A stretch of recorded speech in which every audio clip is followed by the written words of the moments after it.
Ohio, 1945. The war was ending, but something else had just begun. At Wright Field, a sprawling airbase in Dayton, the U.S. military began quietly transforming the site into something more than a depot. It became a vault, one built not for gold or currency, but for secrets, captured technology from the Third Reich, crates sealed in lead, devices no one recognized, blueprints written in math that didn't look human, some of them scorched, some still humming with residual charge, all marked with the same warning: Nicht öffnen, do not open. Engineers, linguists, pilots, brought in without press or ceremony, were told they were there to study technology. But the tone wasn't curious. It was tense, controlled, fearful. One mechanic later wrote in his journal, "We weren't just unpacking machines. We were unboxing something we didn't understand." Strange things began early. Radio spoke in static, then in whispers. Hangars never cooled, even in winter. And some nights, soldiers heard voices in German echoing from places they swore were empty. Voices coming from aircraft that hadn't flown in years. And shadows, tall ones, flickering past floodlights. Always just out of reach. No faces, no insignia. Just motion, just presence. Maybe it was nerves, some said. Maybe paranoia. But maybe some blueprints came with a curse. Hangar B was different. Colder. Still. Inside, 3 German aircraft sat untouched. Stripped, tagged, wires spilling like veins. On a late shift, Private Mallory did his rounds with just a flashlight and clipboard. Nothing unusual, until a voice broke through the silence. Low, precise, tone, then static, then silence again. No one else was scheduled. He swept the light across the hangar, empty. Then it came again. Behind him this time. A Wright mission. Prepare. He dropped the light, ran for the exit, but the door was sealed. Not jammed, locked, from the outside. Then the lights flickered. One of the Messerschmitts shifted, just a few inches, like something inside it breathed. When the lights returned, the door opened. Mallory stumbled out, shaking, mumbling in a language he didn't speak. When questioned, he just whispered, "I think they're still trying to launch." And it wasn't just the German planes. American aircraft, Mustangs, Thunderbolts, began showing signs of tampering. Mechanics swore they found strange footprints around untouched jets. Not boot prints. Longer, heavier, almost stretched. One sergeant, Dawson, stayed late one night to recalibrate a rudder. He looked up and saw a tall, thin figure between the wings. A flight suit, but wrong. No markings. No face. He called out. Nothing. He climbed down, the figure was gone. But the canopy had been opened. More reports followed. Men catching glimpses of something moving between hangars. Something that moved like a pilot, but didn't look like anything that belonged in any army. In an office above Hangar D, engineers tried decoding the Reich schematics. The pages didn't make sense. Angles that bent back on themselves. Formulas that felt less like engineering and more like invocation. One document, labeled Fluggerät 9, wasn't a plane. It was a disc. Rings aligned magnetically. Every time it was unrolled, the room dimmed. The temperature dropped. Radios crackled with voices no one could trace. One technician claimed it made his teeth hurt. Another started bleeding from the nose. After 3 days, the head engineer locked it in a safe. But that night, the safe was found open. The blueprint gone. The next morning, it was back. Folded perfectly. But now, partially translated. Some of the notes were in English. No one admitted translating it. No one even claimed to touch it. Yet from that point on, every time they opened the room, the ceiling fan spun, even with the power off. Sergeant Quinn worked in audio surveillance, cataloging cockpit tapes from Luftwaffe wrecks. One night, he played a reel marked unintelligible, "Do not use." Came from a bomber crash-landed in Belgium. First just static, then a voice. Clear. Male. Das Tor ist offen. The gate is open. Other voices followed.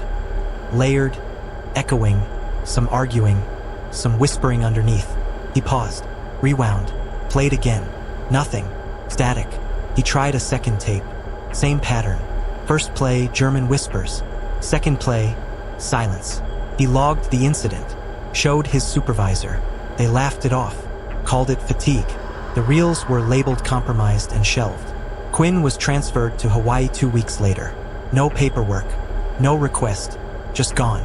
His desk stayed untouched. But staff started finding the tapes, rewound, placed neatly on the player, playing on their own. In Hangar C, where high-voltage tools and disassembled jet engines were stored, Private Nolan was assigned to night cleanup. He swept, checked inventory, everything in its place, until he heard it, a wrench clinking across the concrete floor. When he turned, it was spinning slowly on its side. He stepped toward it, it stopped. He turned back, then a louder sound, the entire rack of tools shaking. No tremor, no wind, just the sound. He ran to the breaker, nothing wrong. But when he returned, a P-51 Mustang in the corner now had its engine bay open. It had been sealed. No one had touched it. Bare footprints, long, wet, led to the fuselage and disappeared beneath the tail. The next morning, his supervisor demanded to know who adjusted the rudder cables. No one had filed any maintenance log, and officially, no one even had access to that aircraft, until he heard the clink, metal scraping against concrete coming from behind him, a torque wrench spinning slowly on the floor. He walked over, eyes fixed on the tool, and just as he reached out, it stopped, silent again. He glanced back at his clipboard, trying to shake off the creeping unease, but then another noise broke the silence. Louder this time, the entire rack of tools rattled, vibrating in perfect sync, like a tremor passing through the air. Yet the ground beneath him was still. Confused, he dashed toward the breaker box. No search, no anomaly, everything checked out. Returning to the hangar, the tension tightened around him. The P-51 in the corner, one of the prized Mustangs, had its engine cover open. No one had touched it. His breath hitched. Footprints, bare, wet, and impossibly long, led up to the plane, then vanished just before the tail fin. The next morning, his supervisor questioned why the rudder cables had been tightened overnight. No one had logged the repair. No one was even authorized to open that plane. The unease in the hangar was palpable.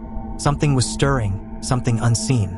It was 3:12 a.m., and a storm was rolling in over Dayton. The air was thick, electricity hanging low, shadows sharp under the stark floodlights. Security was tighter than ever, 2 guards assigned per hangar. Private Ramos, fresh on rotation, was on his usual southern perimeter patrol. The tension buzzed through his veins, but nothing prepared him for what he saw next. A man walking calmly across the tarmac. No rush, no urgency, no badge. Tall and slender, dressed in a flight suit, but not one from the U.S. military. Ramos gripped his radio tightly, voice steady but tense. Unidentified personnel near Hangar E. The response came cold. No one scheduled. Stay back. But Ramos's curiosity, or maybe his fear, propelled him forward. The figure moved with perfect stride, stopping directly beneath a tower light. Ramos raised his flashlight and caught a glimpse of the uniform. No markings, no name tag, just patches stitched in a language he couldn't understand. Then, in an instant, the figure vanished. No blur, no distortion, just gone. All that remained was a faint boot print in a nearby puddle. Not issued by the American forces, too long, too narrow. Later, when security footage was reviewed, nothing showed. Cameras glitched between 3:11 and 3:14 a.m. 3 minutes, erased. The perfect vanishing act. Inside Hangar B, a special aircraft sat, the Messerschmitt Me 262, one of Hitler's jet-powered marvels. Captured near the war's end, its arrival was classified so strictly that even the crew who unloaded it had to sign non-disclosure agreements. Never flew, too damaged to take to the skies. But it responded. Night after night, mechanics reported the same eerie phenomenon. Its temperature rose on its own. No ignition, no fuel. Yet the engine casing grew warm to the touch. One night, the men tried to prove it. They placed a thermometer under the fuselage. At exactly 2:06 a.m., the reading jumped 12 degrees. Someone set up a recorder to capture whatever was causing the change. The next morning, the tape was melted, warped beyond recognition.